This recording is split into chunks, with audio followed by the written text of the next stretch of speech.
Hello दोस्तों, आज हम देखेंगे एसआईपी के बारे में महत्वपूर्ण जानकारी। दोस्तों, ज़्यादातर हम सभी लोग यही चाहते हैं कि हमारे पैसे को किसी ऐसी जगह इन्वेस्ट किया जाए कि वो ज़्यादा से ज़्यादा ग्रो कर सके और कुछ समय बाद अच्छा सा रिटर्न दे सके। लेकिन यही से शुरू होती है प्रॉब्लम की शुरुआत। हम सभी कंफ्यूज होने लगते हैं और हमें समझ नहीं आता क्या है बेस्ट ऑप्शन। तो इसी बेस्ट ऑप्शन को जानने के लिए बने रहे हमारे साथ इसी वीडियो के एंड तक। और आप इस चैनल पर नए हो तो चैनल को सब्सक्राइब करना ना भूलें। दोस्तों, जब भी हम नया इन्वेस्टमेंट कर रहे हो या फिर करने की सोच रहे हो तो अक्सर हम सभी कंफ्यूज होते हैं और एक बेस्ट ऑप्शन की तलाश कर रहे होते हैं। लगभग सारे ही फाइनेंशियल एडवाइजर और सक्सेसफुल लोगों के अनुसार इस बेस्ट ऑप्शन का नाम है एसआईपी यानी सिस्टमेटिक इन्वेस्टमेंट प्लान। अभी आपको ये सुनने में थोड़ा कॉम्प्लिकेटेड लग सकता है, मगर असलियत में ये बहुत ही सिंपल है। पूरे स्टॉक मार्केट में एसआईपी ही एकमात्र ऐसा तरीका है जो हमें बिना रिस्क के एफडी वगैरह अन्य चीजों से बेहतर रिटर्न देता है। और इसकी सबसे अच्छी बड़ी बात यह है, इससे आप कम से कम इनकम और कम से कम स्टॉक मार्केट के नॉलेज के बावजूद भी एक अच्छा और बेहतर रिटर्न प्राप्त कर सकते हैं। दरअसल एसआईपी में आपको आपकी मंथली इनकम में से एक फिक्स अमाउंट डिसाइड करना होता है और आपको ये डिसाइड करना होता है कितने सालों के लिए ये इन्वेस्टमेंट चालू रखनी है। बस इसके बाद आपको कोई टेंशन नहीं लेनी, न तो आपको रोज रोज स्टॉक मार्केट के फिगर को बैठकर एनालिसिस करना है और ना ही हर महीने इन्वेस्टमेंट करने के लिए बैंक के चक्कर काटने हैं। बस एक बार के डिसीजन में ये आपका सारा काम कर दिया। अब हर महीने आपके अकाउंट में सैलरी आया करेगी, उसमें से ही वो फिक्स अमाउंट ऑटोमेटिकली डिडक्ट होकर एसआईपी में इन्वेस्ट हो जाया करेगा। तो आप सोच रहे होंगे ये तो कुछ ईएमआई जैसा हो गया। नहीं, ये बिल्कुल ऐसा नहीं। एसआईपी में आप जब चाहे तब कंपनी इन्वेस्टमेंट को स्टॉप कर सकते हैं और सबसे बड़ी अच्छी बात यह है कि एसआईपी स्टॉप करने के बावजूद भी आपने जितना अमाउंट इन्वेस्टमेंट किया है रेस्ट ऑफ द टाइम के लिए वो पैसा भी लगातार ग्रो करता रहेगा। एसआईपी में आपका पैसा पावर ऑफ कंपाउंडिंग के थ्रू ग्रो करता रहेगा।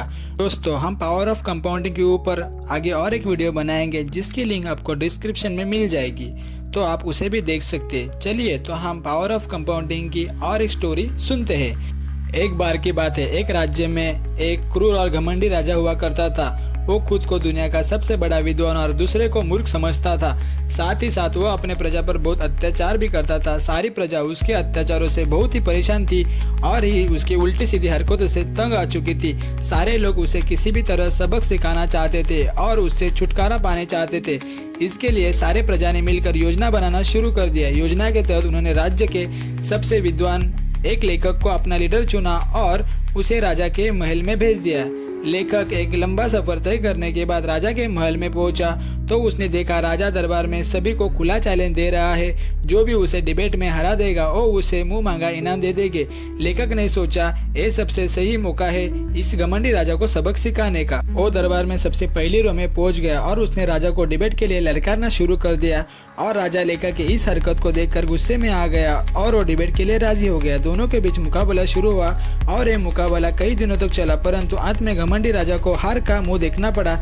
जब राजा हार गया तब उन्होंने उस लेखक को कहा कि वो उसकी इच्छा जाहिर करे कि उसे इनाम में क्या चाहिए। लेखक ने उत्तर देते हुए कहा, ज्यादा कुछ नहीं चाहिए, अगले 1 साल तक प्रतिदिन एक सोने की सिक्का सरकारी खजाने से दिया जाए, मगर शर्त है कि सिक्कों की संख्या हर दिन डबल होती रहनी चाहिए। राजा को ये सुनकर हंसी आई और वो बोला, बस इतना ही? मैं तो सोच रहा था कुछ बड़ा मांगोगे। फिर जाओ, तुम्हें दे दिया इनाम अगले 1 सालों के लिए। अब लेखक को इनाम मिलना शुरू हुआ था। पहले दिन सोने का 1 सिक्का मिला, दूसरे दिन 2, तीसरे दिन 4, चौथे दिन 8। ऐसे करते करते अगले 30 दिन यानी मंथ के एंड में सोनों की सिक्कों की संख्या बढ़कर उसका मूल्य 53 करोड़ से भी ज्यादा हो गया। अब राजा को एहसास हो गया उसने क्या कर दिया। फिर जैसे ही अगला महीना शुरू हो गया सिक्कों की संख्या लगातार बढ़ती चली गई। दूसरे मंथ का एंड आते आते सिक्कों की संख्या का मूल्य बिलियन और ट्रिलियन से भी आगे जाके 576 क्वार्टर ट्रिलियन तक पहुंच गया। और इतने सिक्के सरकारी खजाने में क्या, पूरी दुनिया में नहीं थे। राजा का घमंड चूर चूर हो गया था। उसने अपने हार का स्वीकार कर लिया। उसने अपना पूरा राज्य उस लेखक के नाम कर दिया। इसी तरह राज्य की प्रजा को उस घमंडी और क्रूर राजा से मुक्ति मिल गई और एक नया और अच्छा विद्वान राजा भी मिल गया। ये सभी संभव हुआ पावर ऑफ कंपाउंडिंग। इसी तरह पावर ऑफ कंपाउंडिंग से इसी तरह छोटे छोटे इन्वेस्टमेंट से भी आपको करोड़पति और अमीर बनने के सपने को बड़ी आसानी से पूरे कर सकते हैं। चलिए एक लाइव एग्जांपल देखते हैं। मान लीजिए आपकी अभी नई जॉब लगी है और आप महीने को 25,000 रुपए कमाते हैं। आपने डिसाइड किया आप आपकी मंथली इनकम में से हर महीने 5,000 रुपए का इन्वेस्टमेंट SIP में शुरू कर देंगे और इसी इन्वेस्टमेंट को आप अगली 30 साल तक ऐसे ही कंटिन्यू रखेंगे। आपने हर महीने 5-5 हजार रुपए SIP में लगाना शुरू कर दिया। अगले महीने आपका इन्वेस्टमेंट अमाउंट 5,000 रुपए हुआ, दूसरे महीने 10,000 रुपए हुआ, तीसरे महीने 15,000 हुआ। ऐसे करते करते ईयर के एंड तक आपके टोटल अमाउंट 60,000 रुपीज इन्वेस्टमेंट कर दिए। साल दर साल इन्वेस्टमेंट चलता चला और बढ़ता चला गया। आपने कभी इसके इंटरेस्ट अमाउंट को नहीं निकाला और बिना कुछ छेड़छाड़ किए अगले 30 साल तक ऐसे ही SIP को ऐसे ही कंटिन्यू रखा। इसका रिजल्ट ये हुआ कि आपने इन 30 सालों में टोटल 1,80,000 रुपए इन्वेस्ट कर दिए। अगर हम कम से कम भी रिटर्न देके SIP कभी भी 12% से कम रिटर्न नहीं देता, उस हिसाब से 30 साल के बाद आपको रिटर्न के रूप में पूरे 1,76,00,000 रुपए मिलेंगे। इसीलिए तो इसे कहा जाता है पावर ऑफ कंपाउंडिंग, जिसने आपके 5,000 रुपए छोटे से अमाउंट को करोड़ों में कन्वर्ट किया। दोस्तों, आज के समय में जरूरी नहीं है आपके पास बहुत पैसा हो या कोई बड़ा बिजनेस हो तब भी आप करोड़पति या अमीर इंसान बन सकते हैं। आप अपनी एक साधारण इनकम और नौकरी के थ्रू भी अपना एक गोल अचीव कर सकते हैं। बस जरूरी ये है कि आपको पता होना चाहिए अपना पैसा कब और कहाँ इन्वेस्ट करना है।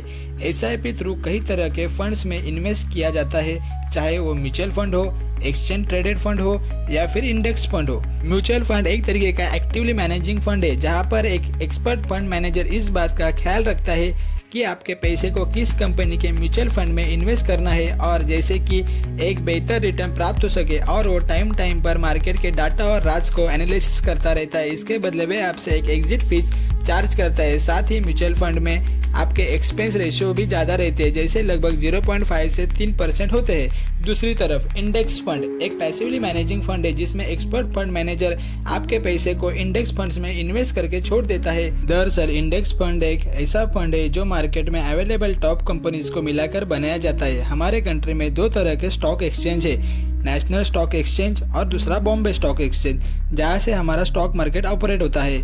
NSE के टॉप 50 कंपनीज को मिला के इंडेक्स फंड तैयार किया जाता है, जिसे हम निफ्टी 50 कहते हैं, और BSE के टॉप 30 कंपनीज को मिला के इंडेक्स फंड बनाया जाता है, जिसे हम सभी सेंसेक्स के नाम से जानते हैं। यही वो फंड है जिसके ग्राफ को देखकर ये पता लगाया जाता है कि मार्केट ऊपर जा रहा है या नीचे।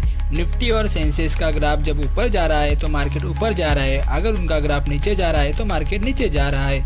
अगर रिटर्न के हिसाब से बात किए जाए तो पिछले सालों में एनालिसिस के हिसाब से म्यूचुअल फंड के मुकाबले इंडेक्स फंड ने काफी बेहतर रिटर्न दिए हैं, क्योंकि यहाँ पर आपका पैसा उन कंपनीज में इन्वेस्ट है जो देश के सबसे टॉप पर है। साथ ही इंडेक्स फंड में आपको एक्सपर्ट को कोई फी नहीं देनी पड़ती। इसके एक्सपेंस रेशियो भी 0.1% से 0.3 के बीच में ही होते हैं। ग्राफ्स के हिसाब से इंडेक्स फंड ने लोगों को पिछले कुछ सालों में 15% से भी ज्यादा रिटर्न दिए हैं। SIP के थ्रू किए गए इन्वेस्टमेंट पर मिलने वाले रिटर्न कैसे होंगे, ये 3 चीजों पर डिपेंड करता है। सबसे पहला, आपने कितना अमाउंट इन्वेस्ट किया है। दूसरा, आपने वो अमाउंट कितने टाइम के लिए इन्वेस्ट किया है।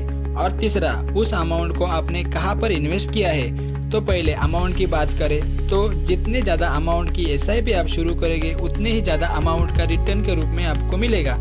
मगर ऐसा बिल्कुल भी नहीं है कि आपको ज्यादा अमाउंट से ही SIP शुरू करनी चाहिए। 500 रुपए महीने से भी SIP की शुरुआत कर सकते हैं। दूसरी बात है टाइम की। तो इंडिया में ज्यादातर एक्सपर्ट का मानना है लोग SIP की शुरुआत तो बड़े एक्साइटमेंट के साथ करते हैं, पर पता नहीं ज्यादातर लोग उसे बीच में ही बंद कर देते हैं। इंडिया में ज्यादातर लोगों ने अपने SIP को 5 साल के अंदर अंदर ही बंद किया है, due to lack of patience.